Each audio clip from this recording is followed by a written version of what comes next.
le lion devint roi. Le lion n'était pas le roi des animaux. Du moins, il ne l'était pas au départ. C'était plutôt Dankélé, un grand buffle noir de la savane qui régnait sur le peuple des bêtes. Le roi Dankélé était un grand tyran, un roi qui gouvernait sans foi ni loi. Que tu aies raison, tu avais peur.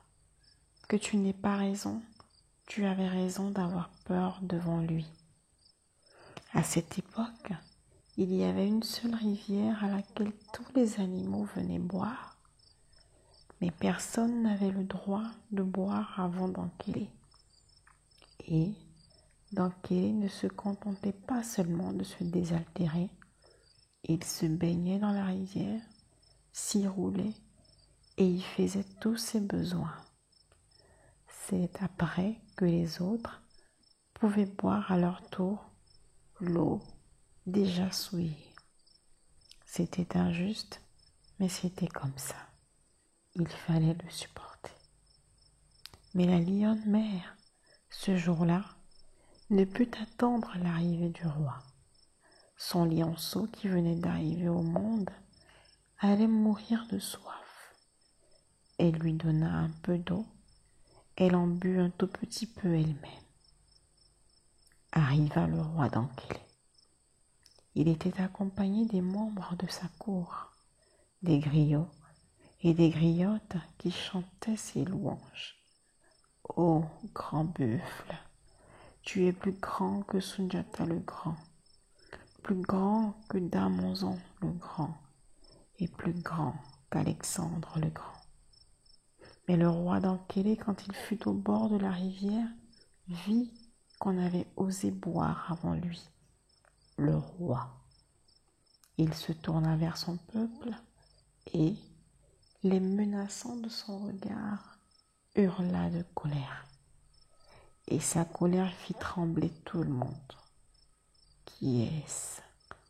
Mais qui est-ce qui a donc osé boire avant moi, le roi?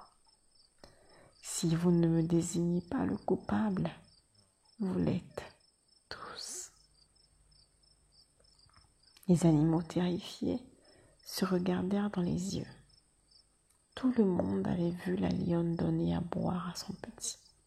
Mais qui pouvait prendre la responsabilité de la dénoncer à cette brute de roi? L'hyène le fit. Moi, je ne vais pas payer pour une faute que je n'ai pas commise. C'est la lionne qui a bu avant toi. Voilà, j'ai dit. Et aussitôt d'un bond, le roi Dankélé écrasa la lionne avec ses grosses pattes. Mais le lionceau n'était pas mort. Il s'était sauvé à toutes pattes et était allé se cacher. Il attendit jusqu'à ce qu'il soit devenu grand. Quand il fut devenu un grand lion, dont le rugissement retentissait à travers toute la savane, il sortit et dit au buffle: « Buffle, où est partie ma mère ?» Le buffle, intimidé par la force que dégageait le lion, bafouilla: « Ta mère, la lionne ?»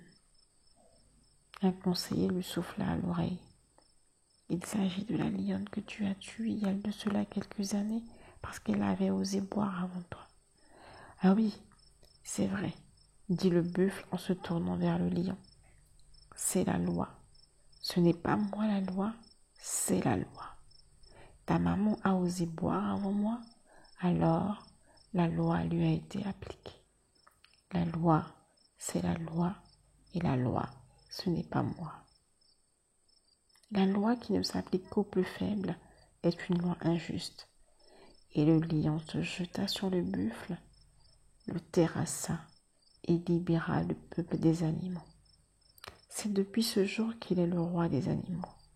C'est aussi depuis ce jour qu'il s'efforce d'être juste et droit, car malgré sa force, il ne s'attaque jamais aux plus petits.